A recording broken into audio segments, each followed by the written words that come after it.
आप सबको गोपाल लाजू का नमन। देखिए, इच्छाओं की पूर्ति के लिए बहुत कुछ खटरा करने पड़ते हैं इंसान को, बहुत सारे पापड़ बेलने पड़ते हैं, तरह तरह के क्रम उपक्रम करने पड़ते हैं। अगर कहीं कोई इच्छा है, कोई महत्वाकांक्षा है आपकी, एक बहुत ही छोटा सा सरल सा उपाय बता रहा हूं, और इसमें सबसे अच्छी बात यह कि कहीं कोई इसमें खटराग नहीं है, कहीं कोई इसमें कर्मकांड नहीं है, कहीं कोई इसमें बंधन नहीं है। सिर्फ इतना सा बंधन है, केवल एक दीपक लेना है और ये दीपक अपनी इच्छा अनुसार तेल और बत्ती के साथ लेना है। मान लीजिए आपको भौतिक सुखों की कामना है। भौतिक सुखों में बहुत सारी चीजें आ गई आपकी, सारी जो भी आपकी हो सकती हैं, चाहे वो बच्चे की पढ़ाई को लेके है, चाहे विवाह को लेके है, चाहे वो लिटिगेशन इन्वॉल्वमेंट को लेके है, चाहे पारिवारिक सुख शांति को लेके है, चाहे धन धान्य के लिए है, चाहे बरकत के लिए है, चाहे जॉब के लिए है, चाहे जर्नी के लिए है, कुछ भी XYZ, जो भी भौतिक सुखों की कामना है, अगर उसके निमित्त आप ये प्रयोग करने जा रहे हैं, तब आप तिल का तेल लीजिए। भौतिक सुख नहीं है, आपके शारीरिक कष्टों के लिए ले रहे हैं। घर में आपको लगता है कि कोई अनयूजुअल चीजें हैं, घर में लगता है कि कहीं कोई नेगेटिविटी है, उसके लिए कुछ कर रहे हैं, कोई शोक है, उसके लिए कर रहे हैं, तब आप सरसों का तेल लीजिए, मस्टर्ड ऑयल। और अगर आपकी कोई इच्छा नहीं है, केवल आध्यात्मिक रुझान है आपका, उसके निमित्त आप करने जा रहे हैं, तब आप घी लीजिए, शुद्ध घी, जो भी आपको उपलब्ध हो, इतना सा बस बंधन मात्र। इस दीपक को हम जलाते हैं। इसका पूजा का समय अगर अच्छा है, कोई सुनिश्चित कर लें, एक समय हो, एक स्थान हो। बंधन थोड़ा सा अगर अपना लेते हैं तो अच्छा। समय का इसलिए कहा जाता है क्योंकि मॉर्निंग और लेट आवर्स इसलिए चुने जाते हैं पूजा के लिए। उस समय एक तो शांति होती है, सारे का सारा ऑरा सेटल्ड होता है, उस समय चित्त जो है जल्दी एकाग्र हो जाता है, मन जल्दी कंसंट्रेट हो जाता है, वाही वृत्तियों से व्यक्ति जल्दी विमुख होने लगता है। इस काल में अगर कुछ भी अनुष्ठान पूजा पाठ व्यक्ति करता है तो अपनी सुविधा अनुसार, अपने समय अनुसार आप कोई भी समय चुन लीजिए। दीपक जला लीजिए, आप प्रज्वलित कर लीजिए दीपक को। और दीपक प्रज्वलित करने के बाद में कहीं हाइट पे रखिए, आप धरती पे ही दीपक को नहीं स्पर्श करें, पटले पे रख लीजिए, स्टूल पे रख लीजिए। और इसको जब आप प्रज्वलित करके आप और इस तरह रखें आप कि आपका फेस ईस्ट साइड में हो, दीपक आपके सामने हो, यानी कि आपके और पूर्व दिशा के बीच में दीपक रखा होना चाहिए। दीपक पे आप गेस करें, इस पे त्राटक करें, कंसंट्रेट करें। इसकी जो उठती हुई लौ है सेटल होने लगेगी, शांति है तो सेटल होने लगेगी, हवा वगैरह अगर शांति है तो उस पे कंसंट्रेट करें, आप देखते रहें उसको। और इतना सा करना है, कोई भी नाम ले लीजिए, कोई भी मंत्र ले लीजिए, कोई भी गुरु मंत्र ले लीजिए।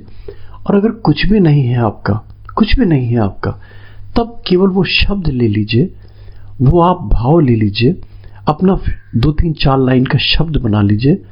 उन शब्दों को अगर आप लिख सकते हैं तो लिख लीजिए और सतत उनका जप करते रहिए। कितनी देर करना है, कितने समय तक के लिए करना है, ये भी आपकी सुविधा और आपकी आस्था और आपके संयम के ऊपर निर्भर करता है।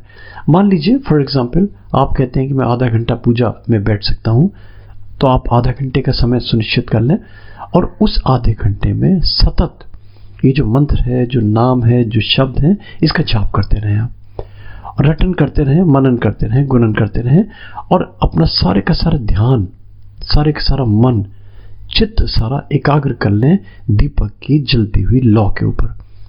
जब आपका समय पूरा हो जाए आप देख लें, बस ये ध्यान रखना है, जो भाव हैं, जो आपकी इच्छाएं हैं, जो आपकी मनोकामनाएं हैं, जो विशेष हैं, अभिव्यक्तियां हैं, सारी उनको अभिव्यक्त करना है दीपक की लौ में। उसमें कंसंट्रेट करना है, उसमें खो जाना है, उसमें डूब जाना है, उसमें देखते रहना है, उसमें त्राटक करना है। और जब आप उठें, जब आपका समय पूरा हो जाए, तब इतना सा ध्यान रखना है, उठने से पहले आप देख लें कि दीपक जल रहा है या बुझ गया। अगर दीपक शांत हो गया तभी आप उठें। और ये भी ध्यान रखना है कि तेल या घी इतना डालना है जितनी देर आपकी पूजा चले। मान लीजिए आपने 5 मिनट 10 मिनट का संकल्प लिया, उससे पहले दीपक नहीं बुझना चाहिए, उसके बाद में दीपक बुझना चाहिए।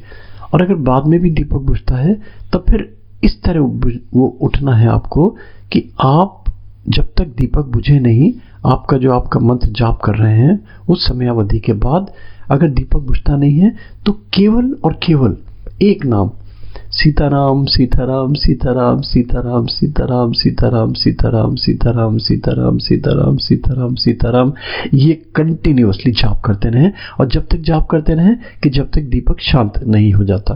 तो ये देखिए, ये आपके अपने ऊपर है कि आप ऐसी व्यवस्था कर लें कि जितनी देर आप पूजा कर रहे हैं उसमें तेल या घी उतना ही छोड़ें जितनी देर आपकी पूजा चले। तो आपको अभ्यास हो जाएगा कि आपको समझ में आ जाएगा कि कितना तेल आपको दीपक में ऐड करना है। और फिर इसके बाद में आप ये एक व्रत ले लें कि मैं 11 दिन करूंगा, ये मैं 21 दिन करूंगा, ये मैं 40 दिन करूंगा, ये 90 डेज करूंगा, कंटिन्यूअसली मैं करूंगा।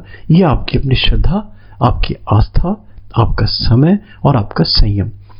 और फिर बीच में कोई आप व्रत ले सकते हैं आप, जैसे आप सोचते हैं कि जब तक मेरा पूजा पाठ या अनुष्ठान चलता रहेगा तब तक मैं जो भी कुछ अमुक कार्य मैं करूंगा, प्रभु को भोग लगाऊंगा, कोई शुभ कर्म करूंगा, समाज के लिए कार्य करूंगा, वृक्षारोपण के लिए कोई कार्य करूंगा, वृक्षों में जल दूंगा, जो कोई पशु पक्षियों के लिए कुछ करूंगा, निरीह चींटियों के लिए जो अपने क्रिएचर्स हैं, जो आपके बर्ड्स हैं, मतलब कुछ भी संकल्प ले लें जो ऐसा जिससे करने के बाद आपको आत्मसंतुष्टि मिले, जिसको करने के बाद में आपको आनंद की अनुभूति हो, बेमन से नहीं, टालने के उद्देश्य से नहीं। वो कार्य आप उन 40 डेज या 21 डेज या 11 डेज जो भी आपने सुनिश्चित करे हैं उस बीच वो आप व्रत पूरा करते रहें। जब आपका एक काल पूरा हो जाए आप देखें कि ट्रिमेंडस आपको इसके रिजल्ट्स मिलेंगे। अगर मान लीजिए पहली बार में कहीं कुछ कमी आती है तो 2 बार 3 बार इसको रिपीट कर दें और आप देखें कि एक छोटा सा प्रयोग क्या दे जाता है आपको, और आपके मन में इतनी शांति का आप अनुभव करेंगे। आप उस दीपक की लौ में जब देखेंगे ना तो इच्छा ही नहीं रहेगी कोई, एक ऐसा समय आ जाएगा, एक ऐसी अवस्था आ जाएगी कि कोई इच्छा ही नहीं रहेगी आपकी। और जब ये इच्छा जब ये पैदा होने लगेगी कि कोई आपकी इच्छा नहीं है तो प्रभु अपने आप ही आपके कार्य करने लगेगा, स्वतः ही आपसे आपके कार्य होने लगेंगे। बहुत छोटा सा उपाय मैंने बताया आपको, इसको करें। अच्छा लगे तो प्लीज़ लाइक करें, सब्सक्राइब करें, फॉरवर्ड करें, नोटिफिकेशन बेल छोटा सा आता है ना, इसमें प्लीज़ ज़रूर क्लिक कर दिया करें, इससे आपको हमारे रेगुलर अपडेट्स मिलते लगेंगे।